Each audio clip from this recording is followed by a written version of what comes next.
My name is Ramit Sethi, and I want to talk to you about several different ways that you can start earning more money right now. I'm going to give you specific examples. I'm going to show you real people who have done it. I'll even give you dollar amounts and word for word scripts.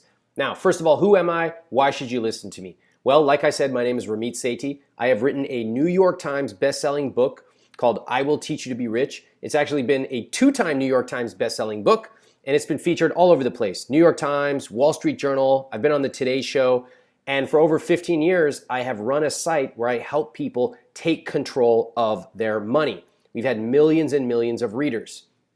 Now, you might recognize me. That's me without a beard, okay? A little younger, next to a little guy you may have heard of named Warren Buffett. That was me in Forbes magazine. Fortune has also written profiles, etc., etc., etc. Here's my book. Feel free to look it up if you like what I've got to say. It will help you take control of your money. Now, as I went on book tour and as I get in front of more and more people, it becomes very clear that a lot of people are like, hey, great strategies, all these automation stuff, but I want to know some ways to start earning money right now. So here's what we're going to cover. Number one, how to put an extra $100 to $500 in your pocket. Number two, how to make an extra $1,000 to $5,000 this month. And number three, how to make an extra $10,000 this year. Now, if you're looking to make $1 million tomorrow, get the hell out of here. That's not realistic. I'm going to give you the truth. I'm going to give you specifics, and I'm going to show you what is realistically possible. For a lot of us, an extra $100, it's not going to move the needle in a huge way, but it will prove to us that we can do it. And for a lot of us then moving forward, $1,000 a month is very meaningful. That can really change our lives, and more can be truly transformative. Let me show you all of these now. Now, the first thing I want to emphasize is I am not going to be sitting here telling you about cutting back on $3 lattes or fiddling with your oven light to save 28 cents per year. I have no interest in that. That's minutia. I want to focus on big wins. So if you take a look here, top and bottom on the y-axis, we have takes a lot of time, takes a little time. On the left and right, the x-axis, not much money or a lot of money. You can see that you do not want to be spending your time, for example, panhandling or doing these like sell your hair. This stuff is ridiculous. I can't believe people even say this. Oh, go out and do a medical survey. No, it's not the kind of big wins you want in your life. Things that generate serious revenue and are sustainable. So we found some ways that actually change that. They generate more money and you can repeat them more than once. Things like negotiating your salary. Now, if you're worried, oh, I can't negotiate, just stick with me. I'm going to show you the exact way that you can do it. So let's start now with how to put $100 to $500 in your pocket today. All right, how do you do this? The first thing you can do right now is to negotiate your bills. Now, a lot of people don't know, but did you know you can call up your cell phone company, your gym, your cable is so easy, it's the easiest. Pick up the phone right now and you can negotiate it. I know, millennials, everybody's afraid of talking on the phone. Don't worry, I'll show you what to say. You can even send it in an email.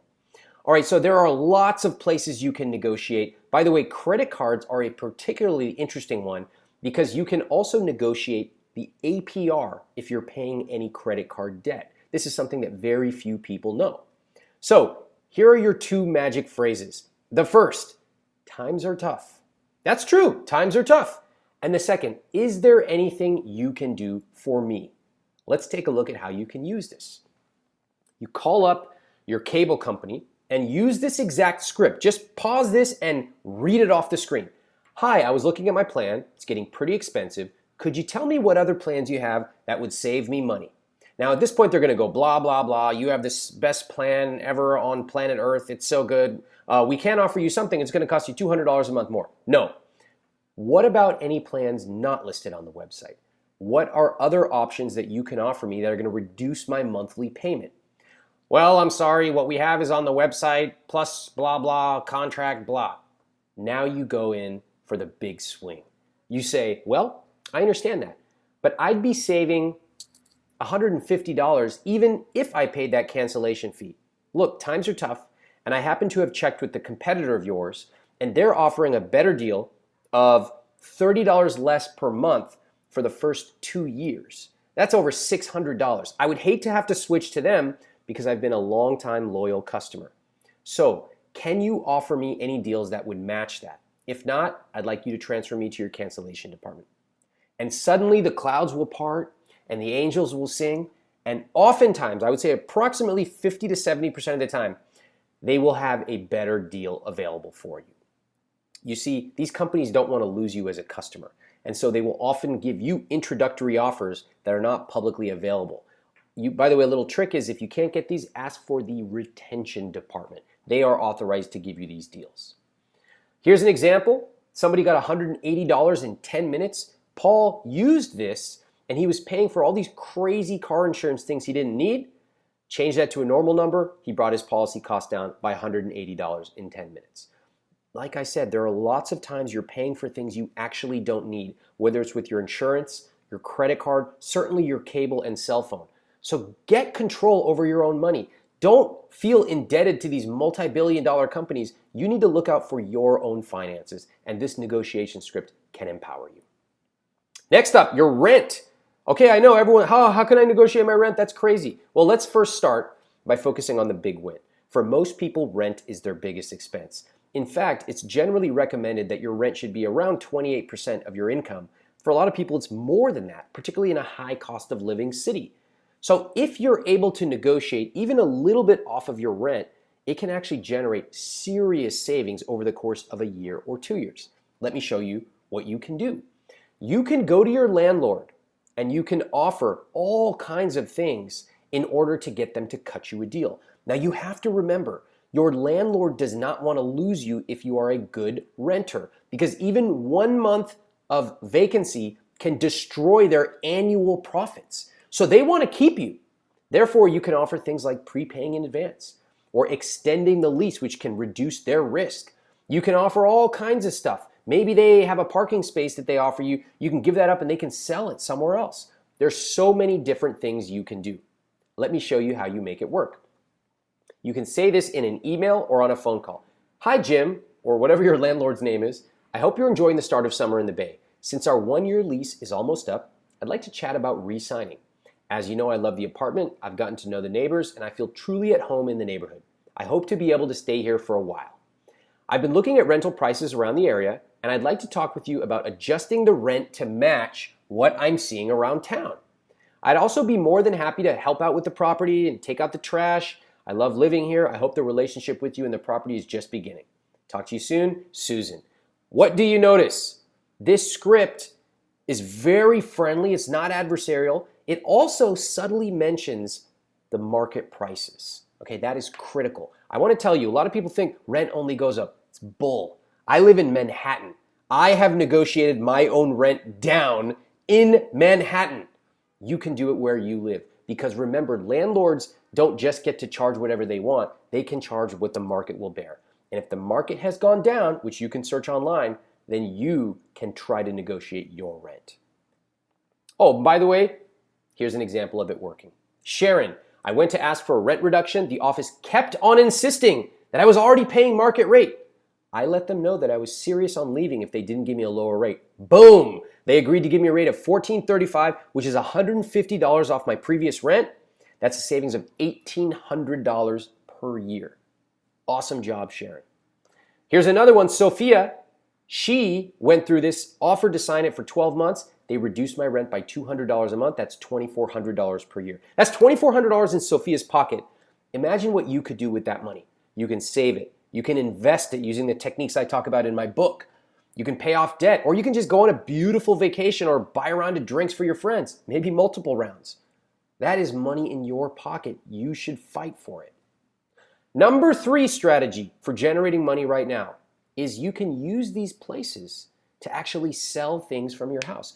A lot of us here in America cluttered up with all kinds of stuff we bought and are not necessarily using. So it's often amazing how much you can sell and generate in just one day. Now, the critical thing here is to remember, you're not going to make $1 million by putting some stuff up on eBay. That's unlikely. The point here is more psychological. It's to show yourself that you can actually generate money, that you don't have to only worry about cutting back on everything. You can actually take the other side of the equation and earn more money.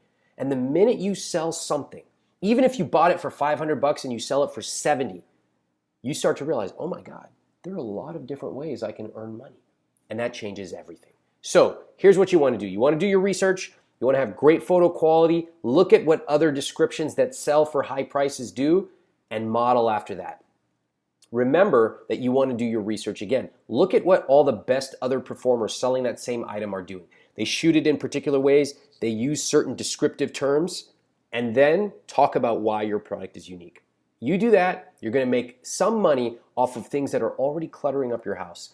Win-win. Simple life. You also prove to yourself that you can generate money. All right? So next up, I want to expand beyond $100 to $500. I actually want to talk about bigger numbers, $1,000 to $5,000 this month. These start to really make a big difference in our day-to-day lives. Now, the first one here, negotiate your salary. Don't worry, I'm going to talk to you about specifics here as well. It sounds intimidating. People think negotiating salary is kicking in your boss's door and saying, give me money. That's not how it works, okay? You negotiate your salary in a very methodical way, and I've helped people negotiate their salaries whether they are making $12 an hour or whether they're making multiple six figures at companies like Google and Facebook. So stick with me. Let me show you how to do it. This is a very interesting chart showing that in your 20s, a single one-time salary increase can be worth over $1 million when properly invested. And you need to remember this.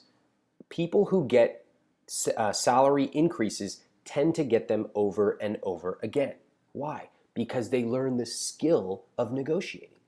Remember, most people do not. They just walk in every year, their boss tells them, times are tough, we don't have any money available, it's the standard 1% inflation. No! The dirty truth is that managers have a budget and they tend to give the bulk of it to their top performers. If you are not asking, you don't deserve to get a raise. You need to advocate for yourself. So this is actually understating how much you can generate from salary negotiations. Don't worry if you're past 20 or 30 or even 40. You can still build and implement the skill of negotiation today. Some examples here. Brian used our techniques to negotiate a raise while salaries were frozen and secured a 10% increase. Chris negotiated a $13,000 raise from his previous position and a better title. You can do this at your current job, or you can certainly do this if you go to a new job. So here are the 3 steps. The first is to research salary, similar to what we talked about with how you research your rent. The second is to give your boss a heads up. And the third is to use what I call the briefcase technique. Let me walk you through each. So when you walk in to ask for a raise, 85% of the work has already been done. This is profoundly different than what most people think. They walk in and they say, I'd like to talk about maybe somehow possibly getting a raise. No, you already lost. The work starts way, way earlier. Let me give you an example. Let's say that you're paid $50,000 a year. And you go on salary.com and payscale.com, you do your research, and suddenly you discover that actually people with your experience and your skill set tend to be paid $55,000 to $59,000 a year. That means you're underpaid by $5,000 to $9,000 a year. Okay, so what are you going to do? First of all, you got to know that. You got to print out those documents showing that it's not just you, it's actually the data. The second thing is you want to go into your boss's office and you want to say, you know what, I'd like to set up a meeting to discuss my role here and to talk about what it would take for me to be a top performer.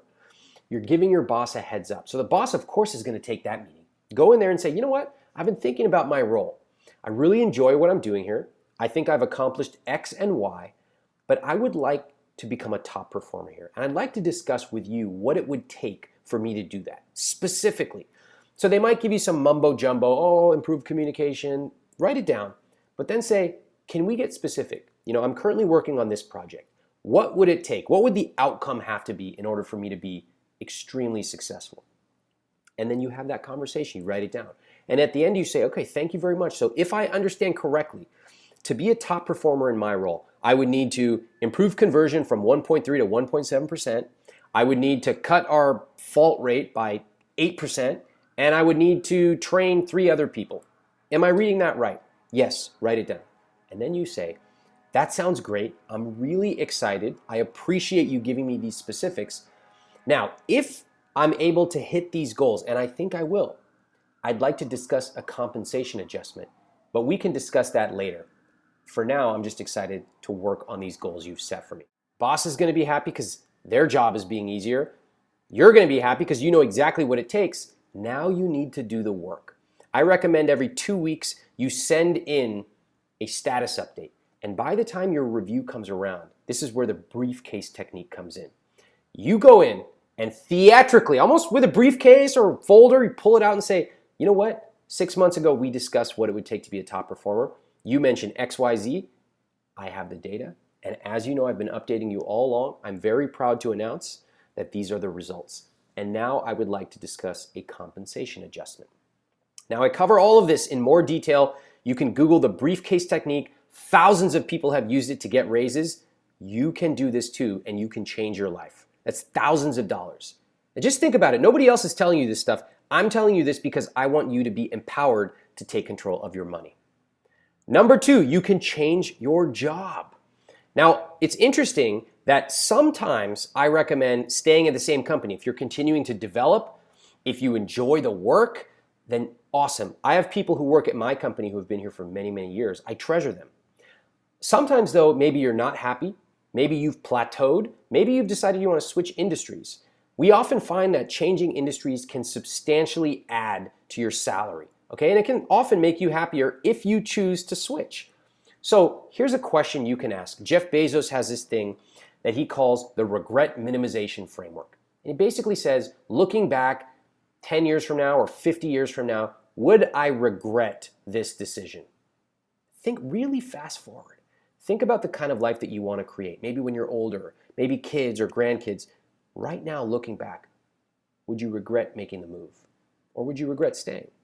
This is a great framework to ask yourself whether you are ready to switch jobs. And number 3, freelancing. Now, how many of us have some skill that we're actually pretty good at, but we don't know how to turn it into a business? I'll tell you this, there's a limit to how much you can cut, but there's no limit to how much you can earn. And freelancing, or taking your skills and experience and selling your experience, can be a phenomenal way to get started. A simple example would be you're really good at Excel, somebody can hire you to do 5 hours of Excel consulting.